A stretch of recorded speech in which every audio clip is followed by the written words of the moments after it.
There is a place that can satisfy all your imagination about Chinese myths.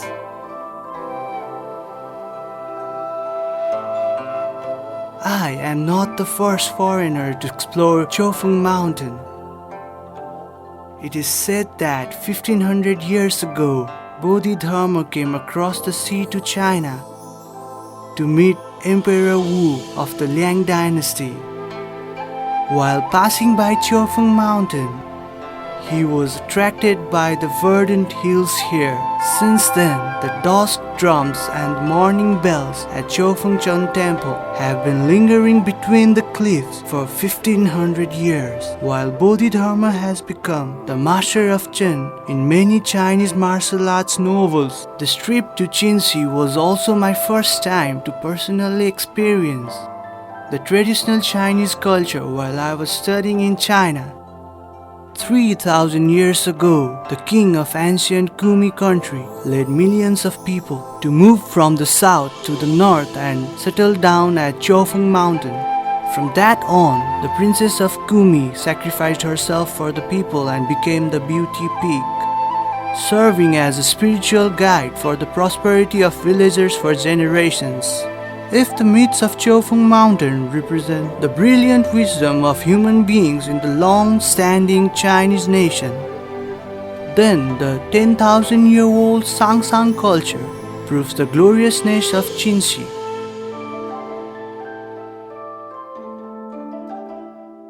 10,000 years ago in the Neolithic age, the Shangshan people grew rice and made pottery here. And 10,000 years later, we are gazing at the same river and can stroll in the same rice fields as they did. It is the oldest pottery I have ever seen.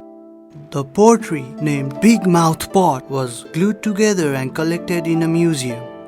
The excavation of the Big Mouth Pot also solved the mystery of the origin of rice. 10,000 years ago, the Shangshan people left caves and went into open fields. 10,000 years later, we are chasing wind and lightning and traveling thousands of miles a day. This place has become 10,000 mu of fertile farmlands.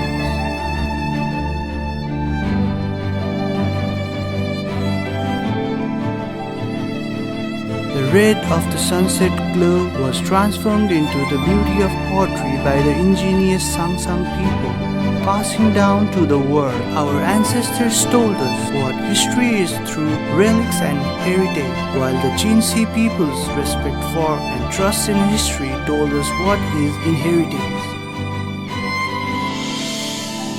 What is the power that makes Jinhua maintain its unique soul and vitality after thousands of years? This is my 9th day of exploring the culture of Jinhua. In ancient China, the number 9 was defined as when all is said and done, from a starting point to an end point, and then from an end point to a new starting point. Inheritance is from the end point to a new starting point, from generation to generation.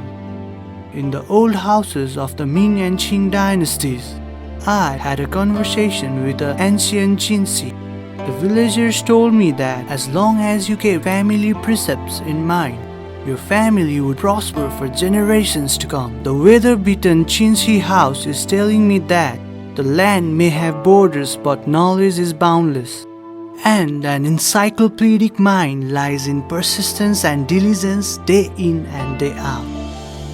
The old inscriptions remind me that you can't use trickery to escape from the difficulties, and what you can truly pass on to the next generation is your bravery and wisdom.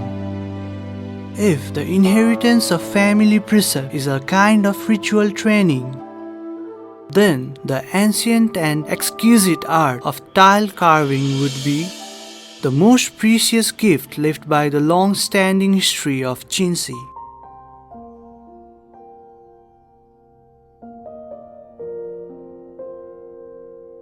Which is renowned as the most beautiful tile carving dwellings in China, as well as the hometown of Yin Yang. To introduce the tile carving in Xiping, we should start from the halls. Xiping, built in the early Ming dynasty of China, originally had 24 halls, 8 of which are preserved. The arches over gateways, lintels, window frames, roof ridges, screen walls, wing walls, and various tile carvings are conveying the charms of centuries, integrating the essence of Suzhou tile carvings and Huizhou tile carvings. The ancient Chinese attached great importance to achieving harmony between human beings, heaven, and earth in their buildings. So various kinds of tianjin emerged which were designed for lighting and ventilation, gathering the essence of heaven, earth, sun, and moon. As recorded in the genealogy, the shape of Xiping is called 7 stars chasing the moon, in which the 7 stars represent the 7 dragons in the east. It is amazing how the ancient Chinese people got along with all things in heaven and on earth.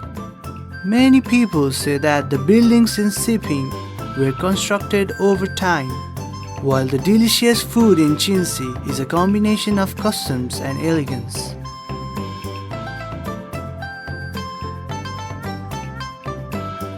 The food in Jinxi has distinctive regional characteristics and implies strong local folk culture.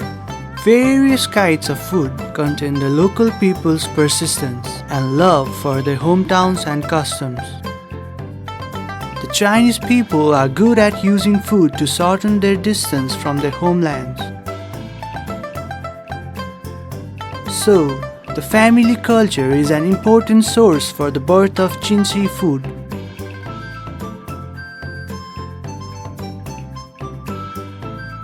The round shape represents reunion and satisfaction, and the sweet dumplings, Hangzhou, are a representative round-shaped snack in Jinxi.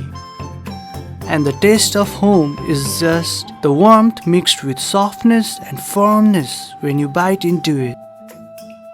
In the hearts of the ancient Jinxi people, making rice dumplings is a great custom in this season. The green leaves from the high mountains give out a delicate fragrance, wrapping the glutinous rice and the meat tightly. There is a reverence for humanity that has been passed down for 1,000 years, and also a home culture unique to this place, where I made many friends. We traveled together through USC, walked together along the long corridor, and talked about the stories of prosperity here. Villages are the smallest administrative units in China, with village secretaries leading their daily administrative work. Yuesi Paihe village, which was the junction of Ye country and Kungye country in ancient China, was therefore called Yexi, and the white crane Paihe was the guardian angel of this place. So, the place was named Yuesi Paihe. It is also the birthplace of Liu Shengnian, a master of traditional Chinese painting in the Southern Song dynasty. In Yuesi Paihe village, the B&B industry themed with white cranes brings more than 50,000 visitors every year, driving a thriving development of rural tourism. In the fields of hope, villagers have become rural tourism operators and devoted themselves to rural revitalizations with their kindness, hard work, and wisdom. Forging ahead step by step on the path of cultural tourism integration and common prosperity.